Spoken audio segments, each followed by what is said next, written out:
Hi hello నమస్తే welcome back to my channel తెను Mamata blogs. ఈరోజు మనం చేయబోయే స్పెషల్ స్వీట్ కార్న్ వడలు. అవి ఎలా ప్రిపేర్ చేయాలో ఇప్పుడు మనం చూద్దాం. ముందుగా కార్న్స్ తీసుకొని అన్నీ ఒలిచి పెట్టేసుకొని దీన్ని ఒక మిక్సీ జార్లో కొద్దిగా వేసుకోవాలి. మరి మొత్తం పేస్ట్ లాగా అవసరం లేదు, కొంచెం కచ్చాపక్కాగా ఉంటే సరిపోతుంది. ఇలా చేసుకొని కొన్ని కార్న్స్ మనం ఫస్టే పక్కన తీసి పెట్టుకోవాలి. ఈ పేస్ట్లో కార్న్స్ కలుపుకోవాలి. ఇలా కలుపుకుంటే మనకు తింటుంటే కార్న్స్ తగులుతాయి కాబట్టి చాలా బాగుంటుంది. ఇప్పుడు దీంట్లోనే కొద్దిగా 2 స్పూన్స్ బియ్యపిండి, ఒక 2 స్పూన్స్ శనగపిండి, ఆనియన్స్, అలాగే కొత్తిమీర, పుదీనా, కరివేపాకు అన్నీ చిన్నగా కట్ చేసి పెట్టుకోవాలండి. మనకు పెద్దగా ఉండకూడదు, చిన్నగా కట్ చేస్తేనే వడలోకి చాలా బాగుంటుంది. ఈ 3 వేసేసుకొని దీంట్లోనే కొద్దిగా అల్లం వెల్లుల్లి పేస్ట్ వేసుకోవాలి. ఒక 1 స్పూన్ అయితే సరిపోతుంది, మనం కొద్దిగానే కార్న్స్ తీసుకున్నాం కాబట్టి. అల్లం వెల్లుల్లి పేస్ట్ వేసిన తర్వాత కొద్దిగా పసుపు వేసుకోవాలి. దీంట్లోనే ఒక 1/2 స్పూన్ కారం, తగినంత సాల్ట్ కూడా వేసేసుకోవాలి.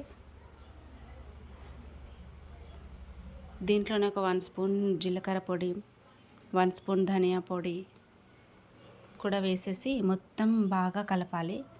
మనకు అన్ని కార్న్స్లో చాలా బాగా కలవాలి. పుదీనా, కొత్తిమీర కూడా వేసాం కదా, అవన్నీ బాగా కలుపుకోవాలి. కలిపి ఒక 2 మినిట్స్ పక్కన ఉంచేసేయాలి. ఇది పక్కన ఉంచేసి ఒక మంచి పేపర్ తీసుకొని దాంట్లో చిన్న వడల్లాగా వేసుకోవాలి. డీప్ ఫ్రైగా ఆయిల్ పెట్టి దాంట్లో వడల్లాగా వేసేసుకోవాలి. ఇలా మనము కవర్ పైన అయినా వేసుకోవచ్చు, నార్మల్గా హ్యాండ్ పైన కూడా వేసుకోవచ్చు.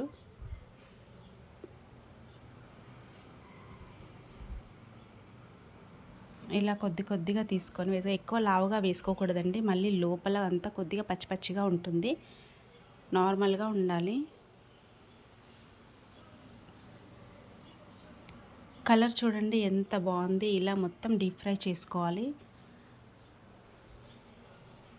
ఇలా ఈ కలర్ వచ్చేంత వరకు వేయించి తీసేసేయాలి. కలర్ చూస్తేనే చాలా బాగుంది కదా, పిల్లలు మాత్రం చాలా ఇష్టపడతారు.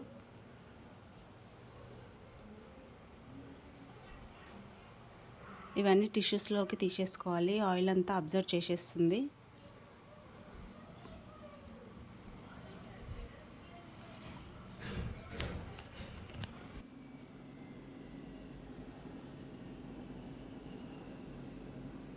తర్వాత మిగతా పిండిని కూడా వేసేసుకోవాలి.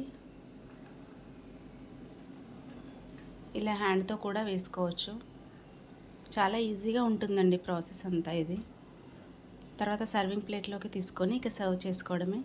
చూడండి కలర్ కానీ ఆ పైన కార్న్స్ కనిపించడం కానీ ఎంత బాగుంది అసలు చూడడానికి. పిల్లలు కానీ పెద్దలు కానీ ఎవరైనా చాలా ఇష్టపడతారో, ఒకసారి ఖచ్చితంగా ట్రై చేయండి. ఓకే, లైక్ చేయండి, షేర్ చేయండి, కామెంట్ చేయండి, సబ్స్క్రైబ్ చేసుకోవడం మాత్రం మర్చిపోవద్దు. Okay then bye.